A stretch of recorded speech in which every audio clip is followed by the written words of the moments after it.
不動産屋さんの怪談です。今回は番外編の短編集として視聴者の方からいただいた体験談をご紹介します。第1話、迎えに来たわよ。これは現在群馬県にお住まいの40代後半の会社員の方から聞いたお話です。仮に Y さんとしておきますが、その方がまだ小学校2年か3年生ぐらいの時の体験談だそうです。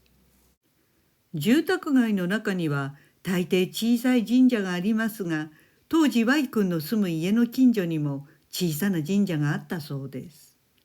ですから大抵学校が終わるとその神社に立ち寄り、そこで友達と遊んでいたそうです。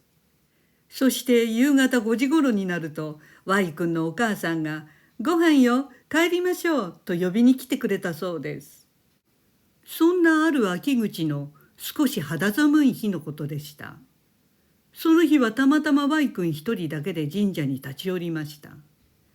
小さな神社ですから狭い境内には小さなお社があり、そのお社に上がる階段のところに腰掛けて Y 君は本を読んでいたそうです。境内には誰もいなく、とても静かな日で本を読むにはちょうどよかったそうです。2時間ぐらい読んでいたのでしょうか。だんだんあたりは薄暗くなってきていたそうで、Y 君はそろそろお母さんが呼びに来る頃だなと思っていました。しばらくまた本を読んでいたのですが、お母さんは一向に呼びに来なかったそうです。Y 君は、おかしいな、お母さんなんで来ないんだろう、いつもならとっくに来てるのに、と不思議に思いました。気のせいか、辺りの空気が少し変わったように感じたそうです。すると Y 君の背後から「迎えに来たわよ。に帰りましょう」というお母さんの声が聞こえてきました。Y 君は「あ、お母さんだ」と思ったので振り返ったのですが、そこには誰もいなかったそうです。あれ、お母さんどこ？と Y 君は思っていると、また背後から「迎えに来たわよ。に帰りましょう」と同じことを言われたのでした。そのに帰りましょうというところがどこに帰ろうと言っているのかよく聞き取れなかったそうです。そしてその声は確かにお母さんの声で、誰もいない社の裏の方から聞こえてきました。狭い境内の小さな社なので、人が隠れたり忍び込むところがそもそもなく、声の方向を見回してもどこにも誰も見当たりません。そしてその声は繰り返し同じことを言っているようでした。Y 君はそのどこに帰ろうと言っているのか、よく耳を澄ませて聞いてみると、迎えに来たわよ。あの世に帰りましょう。と言っているのがわかりました。Y 君は体の芯から震えたそうです。お母さんじゃないとわかり、Y 君は慌てて社の階段を降り、泣きながら家に走って帰ったそうです。Y さんは当時を振り返り、あれは何だったんだろうと、大人になった今でも謎なんだそうです。第2話、花火の夜。花火の最中は夢のような不思議な気分になるので、その帰り道も非日常を引きずっているような気がします。さてこれは静岡県の磐田市にお住まいの男性からいただいたお話です。その男性を仮に A さんとしておきます。この話は A さんがまだ中学校の1年生だった時の体験談です。それは真夏の暑い夜のことで、地元の花火大会がありました。毎年開催される花火で A さんは家族と一緒に出かけたそうです。水辺に沿って打ち上げられる花火は、それは見事なものでした。数時間の打ち上げ花火が終わり、フィナーレの仕掛け花火を堪能し、A さん一家も周りの観客も興奮冷めやらない中、ゆっくりとその場を立ち去っていきました。さて A さんはご両親とお兄さん、そのお兄さんの友達と計5人で一緒に夜道を家に向かっていました。その帰り道、近くの小学校の中を通り抜けると近道だったので、校庭を抜けていこうということになったそうです。ご両親の前を A さんとお兄さん、そしてお兄さんの友達の3人で歩き、ほぼ5人一塊で夕涼みのお散歩という感じでゆっくり歩いていました。5人が一緒に小学校の入り口を入ると、目の前に少女の銅像があったそうです。どこの学校にもあるような何でもない等身大の銅像でした。A さんも他の4人も全員その真正面にある少女の銅像の方に自然に目が向いたそうです。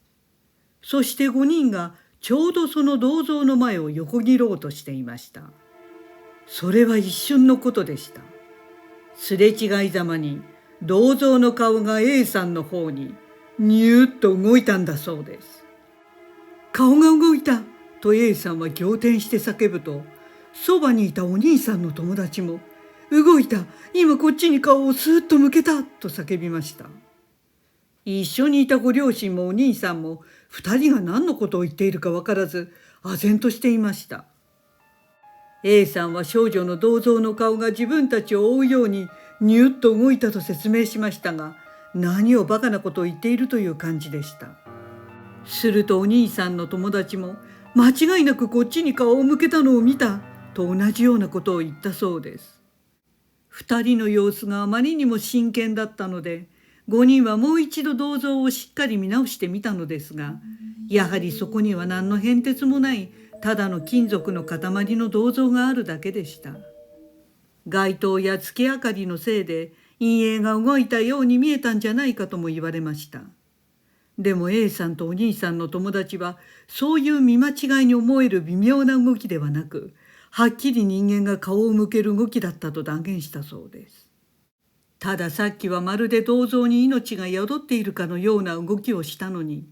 そこにあるのは今は動くわけもないただの人の形をした物体でした。A さんはこの時を思い出して、こんな奇妙な怖い体験はこの1回だけでした。兄の友人も同じものを見ていたので、夢や勘違いではないと思うんですよね、と言っていました。はじめに話したように、これも花火の夜の非日常の出来事だったんですね。第3話、パチンコ屋さん。これは以前にも紹介した視聴者の方の恵子さんがくれた不思議な話です。恵子さんがちょうど最初のお子さんを妊娠している時のことだったそうです。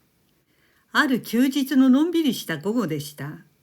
ご主人が突然、妊婦はギャンブル運がいいからパチンコ行こうよと言い出したそうです。恵子さんも以前からそんな話を聞いたことがあったので、本当かどうかちょっと興味がありました。そこでお腹の赤ちゃんも安定していたのと、体調もすこぶる良かったので、気晴らしで夫婦で近所のパチンコ屋さんに行ってみたそうです。パチンコ屋さんに入ると、それは賑やかで、じゃらじゃらガヤガヤ効果音楽にアナウンスと、とても騒がしかったそうです。説明する必要もないですね。そして2人は並びで空いている椅子を見つけて腰掛け、早速パチンコを始めようとした時でした。恵子さんは突然お腹に軽い刺す痛みを感じました。いたたたたたという感じでしたが、この痛みが何なのかすぐ分かったそうです。お腹の赤ちゃんが活発に動いているからで、よくある胎動でした。ただいつになく活発で、お腹の中から恵子さんを蹴ったり殴ったりしているようでした。隣の旦那さんはそれとは気がつかず、パチンコを続けていました。恵子さんはふとお腹の赤ちゃんが嫌がっていると思ったそうです。そこで旦那さんに、この子嫌がってるからパチンコやめて外に出ましょうと頼みました。旦那さんも赤ちゃんが最優先ですから、2人はすぐパチンコ店から出たそうです。すると恵子さんのお腹の激しい胎動は、外に出たらピタッと止まりました。嘘みたいにおとなしくなったそうです。2人はやっぱりパチンコ屋の環境が赤ちゃんは嫌だったのかな、などと半信半疑で冗談を言っていました。その後恵子さんは無事女の子を出産し、その娘さんが2、3歳くらいになった時のことでした。恵子さんは娘さんを連れて友人と商店街を歩いていました。ちょうどパチンコ屋さんの前を通りかかった時です。中からは騒がしい例のパチンコ屋の騒音が聞こえてきました。するといきなり恵子さんの幼い娘さんがママのお腹にいるとき、この音がすごくうるさくて、私がお腹の中から暴れてたの覚えてると聞いてきたのです。あのパチンコ屋での出来事は娘さんには話したことがなかったので、恵子さんはすごく驚いたそうです。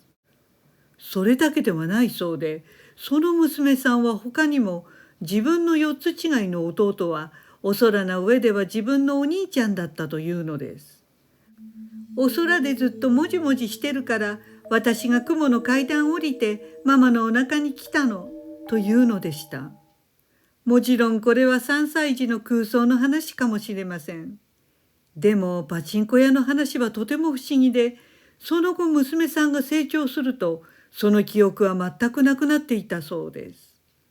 お母さんのお腹の中にいた頃の記憶がある人はいるそうで、現在研究されていますから、これは興味深いエピソードだと思いました。ご視聴ありがとうございました。よろしければチャンネル登録お願いします。